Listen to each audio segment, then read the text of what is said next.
Queen of your heart, looking over the kingdom, just someone to My name is Alex. I have a Instagram and YouTube Low Sugar show. So thanks for taking your time to join. Of course. So the first question that I ask anyone that I ever interview is, how's everything going? Not just in your musical life, but also in your personal life as well. It's going okay. I'm at the tail end of moving to California. I've been here for a few months now. I moved here for a new job, which is great. And so, but yeah, I'm not young. I have a family. It's kind of crazy picking up your whole life and moving it across the West Coast. So still adjusting. Well, good luck with that. I know moving is like a second job, except you never get paid for it. So Yeah. So I like to talk about the album. Congrats on it being release day. How are you feeling about that? Oh, great. It's fantastic. Like seeing any project through to completion is always like a great feeling. And yeah, it seems to be, people are digging it. So that's really, really exciting, really validating. And yeah, I like the freedom of getting a project like done and out of the way, because it means you can move on to the next thing. Are you getting the feedback that you were expecting, or were you like kind of nervous about it, or no expectations at all? Yeah, kind of no expectations. There's been like a small group of people who are digging the project and have been listening to all the releases, and so that's been consistent, and that's been wonderful. I think working with Cody on this record has sort of like opened it up to some new people in Cody's circle, which is great and awesome. So yeah, I mean, it's been largely positive. I think I saw one comment on a message board that said nuclear shit. So one person didn't like it, Wow. but that comment made me laugh. So I appreciate it. So no harm, no foul. For sure. Someone told me when I started social media that once you get your first hate comment, you made it. So I'm like, Yeah. okay, that's a positive spin on it, instead of being like, oh man, I got some bad feedback. When I think the worst thing to do is have nobody care, right? Like if you're pissing people off, you're provoking them somehow, right? So it means you made something of substance, right? Yeah. That's true. So for those who are new to the band, how would you describe the sound? It's pretty chaotic. I think it's a clash of synthesizers and metal and punk rock, and a lot of screaming vocals, a little bit of singing vocals with a ton of effects over the top of it. So I think somebody called this release electro power violence, which I'll take. That sounds good to me. Uh, Right. cyber grind is another one I've heard. Yeah. So is it along I don't that? know. I don't know if you ever heard this before, but when I was listening to the album, I'm like, it made me really want to play like Tony Hawk Pro Skater. So it kind of like took me back to that kind of era. And I'm like, oh, this is really awesome. So then I listened to it again, and I'm like, yeah, like that's the kind of vibes that I got from it. I really enjoyed it. Cool. Thank you so much. So can you kind of walk us through the writing process on how it all started for this album? Yeah, so this album, it started with Cody agreeing to collaborate. So when I knew that I was going to be working with Cody on this one, I just wanted to start with a blank slate. So basically, what I did is I wrote, I think, about 5 songs, and I recorded very, very simple synth tracks to just a click track and no drums, and sent those to Cody. He had his own studio. And so he loaded up the tracks on his end and just played drums over the top of them. And I really intentionally, I wanted to build the songs on top of Cody's playing.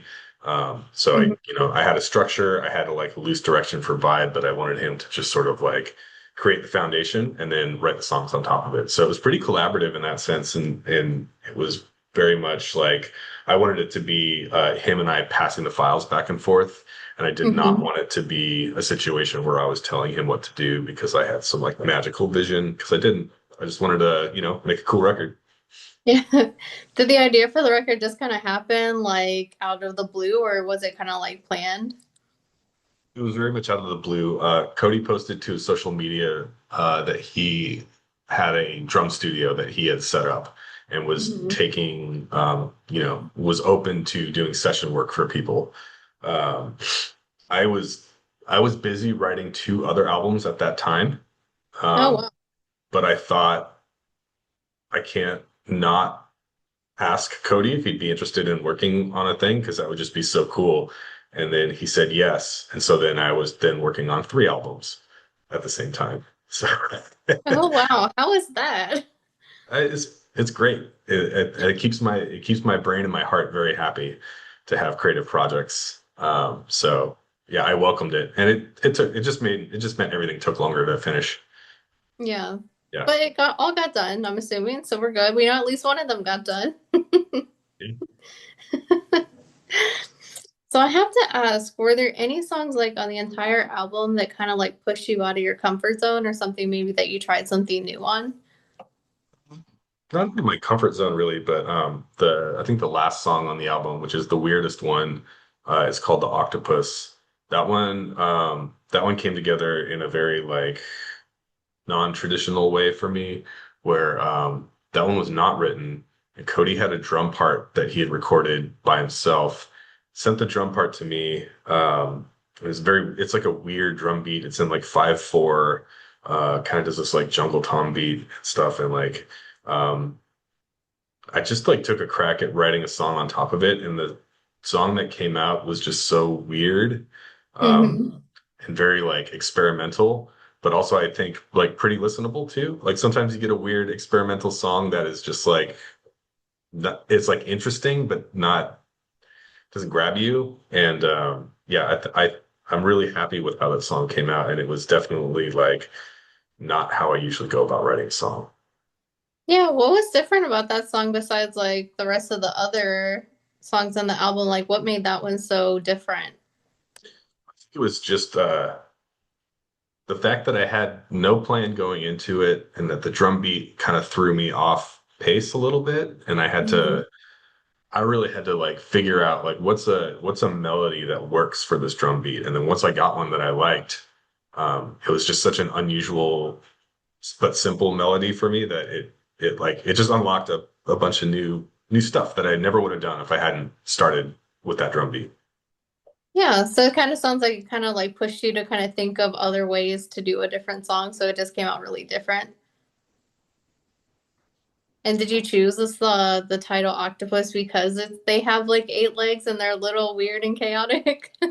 No. Uh yeah. Right. I don't know.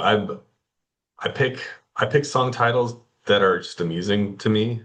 Hmm. Um, and hold on, my computer's about to update. Let me snooze that.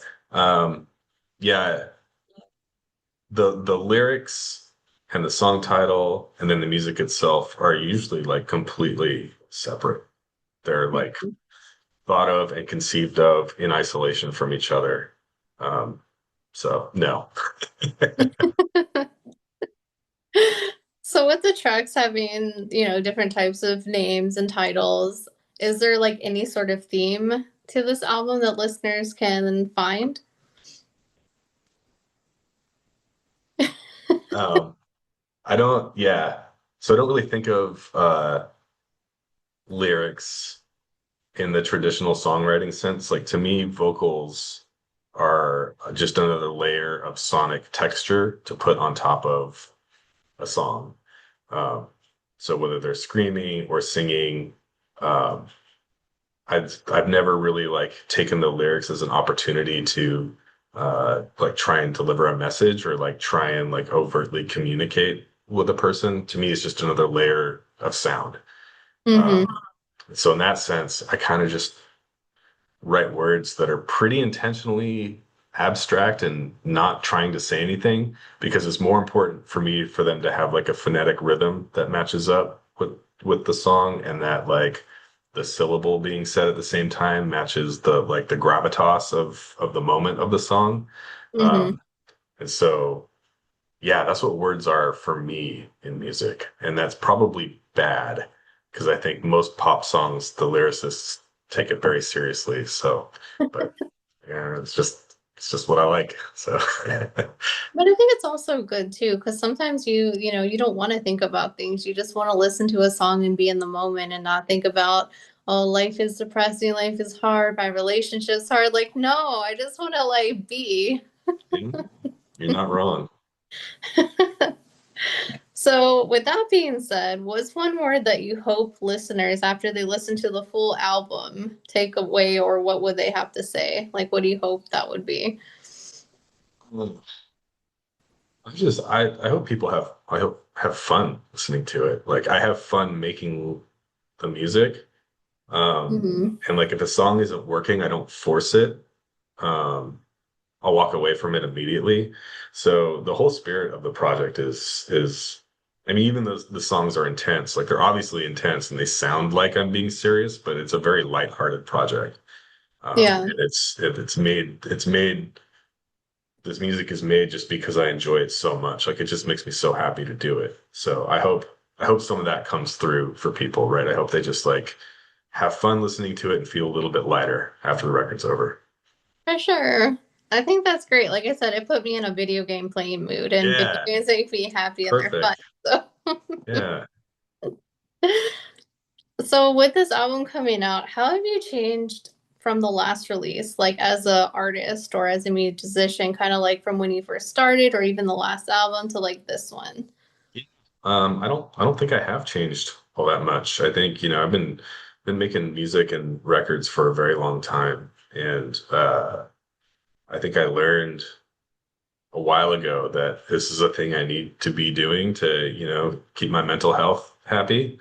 Mm-hmm. Um, and so I think, you know, learning that about myself and just learning to just enjoy the process of doing it has given it a real sense of consistency in my life. And so yeah, I don't think I've changed all that much. Like it is newer to like I've never worked with Cody before, you know, and he's a person with his own creative drive and his own tastes and his own musical choices. Mm-hmm. So I definitely learned a bit just by playing to his music. Um, but yeah, I would say it's mostly like not much of a change. It's pretty consistent. Just having fun the whole way through. Yeah, just doing it. I gotta do it. Is there any lessons that you've learned from making this album that you'll definitely take into like the next album or a next project? Yeah. It's not a lesson I've learned, but it's a lesson that I knew for a long time, and then it was confirmed on this project, which is that there's just no replacement for a human drummer. I made a bunch of records with like programmed drums, and Mm-hmm. you just can't. The tools and technology are really good, and you can make a programmed drum track that will fool people and sounds like a real person, but you can't. What you can't do is replicate the sort of the choices and the improvisation that a human does in the moment. Um, Mm-hmm. and yeah, when there's a good drum take that's just got the right energy, yeah, there's no computer can replace that. That's true. Plus, the person has like thoughts and feedback and the Hmm. ability to give you like some pushback, like, hey, what if we did this instead? So that's always nice. AI's catching up, but I think it's got a while to go. It's got a while. So if you could go back and give yourself one piece of advice when writing the album, what would that be? Mm. Well, keep going. I'm really happy with it. So I would just say like, hey, keep doing what you're doing. And when you feel done, you're done and release it. So Yeah. Were there any like doubts where you like went back and you're like, okay, I don't think this is right. Like I need to redo it. And then like you just kept going back and doing it again and again. course. Of course. Yeah. I think anyone who's involved in creative pursuits will feel imposter syndrome and feel self-doubt. And yeah, a bunch of the songs, I'd sort of like finish up a take or like an idea of how I wanted to do things, and then I'd listen back to it and be like, nope, that's not it. It's not right. And have Hmm. to go back and sort of like, you know, reconfigure a layer or like take away a whole part and record a new part for it. Or sometimes it was just like, the effect is wrong. Like I need to take that effect off the vocal and then try a different effect with like a different EQ or something. But yeah, constantly noodling. I think one of the things I've gotten good at over the years is learning when to stop noodling. Hmm. And when something is good enough to just leave it alone. So yeah. And when do you know when you're like finally at a point where like, okay, that's it. Like, don't touch it. Don't do anything. We're done. Yeah, I think I like to listen back to the tracks in progress, and I think when I get to a point where I listen back to a track and I don't have any of those invasive thoughts about what needs to be changed, what needs to be better, and I can just bop to it and I'm Hmm. enjoying it. That's when I'm like, all right, I think we're good. And there's still always like refinement to do at that point, but then that's the point where I know it's like we don't need to change anything. We just need to take what we have and polish it. Yeah. Also, this album cover is really fun. I think it's cool because it looks like I have two little hands poking out. Looks awesome.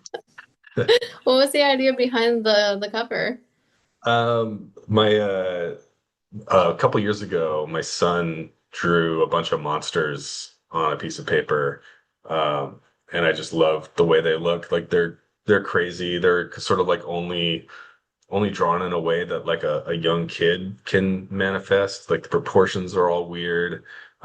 Like just looking at the way the fingers on the hands go is like the best artist in the world wouldn't make a choice like that to do a draw hand that way. Um, Hmm. so I saved all these drawings of monsters that he did, and it happened to be around the time that Nuclear Dudes was starting. And so every release I've put a little monster on the cover and just sort of had a consistent theme across all the releases. That's pretty cool. I think kids have like just such an imagination that I wish we kind of kept into adulthood, but Mhm. sometimes you lose it along the way. Yep. Do you have a favorite song on the album? I do. I think the first song, Skeletal Blasphemy, is my favorite. That one is There's not real reason why. I think it just sort of like it came together the best and was sort of the easiest to visualize and the easiest to finish. And that was the one where when Cody and I started talking about doing this record, that was the one where I kind of imagined how the music might sound. And when I got Hmm. that track back from Cody, I'm like, yeah, this is exactly not exactly, but like this is pretty much what I thought this was going to sound like. And I'm Hmm. really happy about it. So yeah, that's my favorite. That's awesome. So I have to ask, are there any songs on the album that you would be like excited to play live or that you really want to play live? I would love to play all of them live, but that's not really feasible. It's such a home studio recording of an album. And it's just me and Cody playing on it. Hmm. So I think, I'd have to like hire a band and teach a bunch of musicians how to play this like weird bullshit. And it's just not really in the cards, I don't think. But I would love to.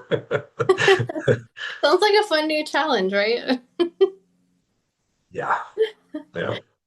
So what do you see next for the band? I don't really have a path ahead for the band right now. So like I said, I just moved. So it's kind of like a good reset moment for this project. So I'm kind of Hmm. just chilling and observing and trying to figure out what I want to do next. That's a good place to be. It sounds like sometimes you need to, take some time for yourself and kind of just reset musically. So if you could give yourself any advice from like 10 years ago, what would you say to yourself now or yourself 10 years ago, I guess? 10 years ago. Um, 10 years ago, I would tell myself to make sure to take the time to enjoy the moment that I'm experiencing then. Uh, Moving away from my music community in Seattle it's been really hard. It's given me a lot of perspective on how good I had it there with those people. And yeah, I don't take it for granted, but I think that would have like, if you had asked me 10 years ago, do you think you'll move to California and not be a Seattle guy anymore? I would have said absolutely not, no way. But I got a crazy opportunity and I had to try it. But that's the opportunity is going great, but I really, really miss my music community in Seattle. Yeah. Yeah, that's the hard thing, I guess, about getting, growing up and being an adult. You have to make adult decisions. True. So true. So how do you think like being away from that community kind of like changed you musically? Because I know you said it was kind of hard. Don't know yet. Don't know yet. Do you I have any haven't really ideas maybe? I haven't really recalibrated to my new life here in terms of like, am I gonna like start a new band? Am I gonna, I don't know what I'm gonna do. So we'll see. It has yet to be seen how this has changed me. Well, the possibilities are endless, so there's that. Yeah. I mean, I'm in Southern California now, right? I'm close to Hollywood. Maybe I'll be famous. I Get mean, my you never star, know. get my star on the Walk of Fame, start making Grammys. I mean, LA's full of like, really famous people, so you never know. Huh? Yep. Yep. So, are there any final thoughts that you'd like to give anyone who has listened to previous stuff or anyone that's interested in listening to this album? No, no final thoughts. I mean, I hope people enjoy it. I hope it, lightens their day in a way. And just I guess, don't forget to support artists who are out there struggling, out there trying to do their thing. And that's not a self plug for me. I mean, like, Cody's a full-time drummer in bands. Like, go see his bands, go support him doing his thing. And, just take a minute to remember that, your streaming service doesn't pay artists particularly well. So go see a show, go buy a shirt, buy a physical copy of a record. It's huge. It keeps the whole thing going. So And any shout outs or thank yous you want to give out to anyone? yeah, I'll give a shout out to the to Matt Bayless who mixed the record. I've done all the Nuclear Dudes records with Matt. I really appreciate his talent and his skill and also his patience. Like as you've heard, this music is a cacophony of noise. Um, and the mix has got to be just right. Do a lot of reps on the mixes, and he's very patient with all the things I want to hear and try. Um, and yeah, every time we release a record, people talk about how great it sounds. So that's all Matt. It's not me. So appreciate you, Matt. And for anyone who is interested in listening to the album, the good news is you don't even have to wait. It is out. It actually releases today. Uh, Today. so you don't have to wait. Yeah. It's called Skeletal Blasphemy from the Ghost is Clear Records. And finally, if you can just let fans know where to follow you and also listen to the album. I'm Nuclear Dudes on Instagram and Nuclear Dudes on TikTok. I don't really do the social media that much, but that's where you can get the latest, greatest. And then, yeah, bandcamp.com/nuclear dudes is where all the music is. And then it's on all the digital streaming services as well.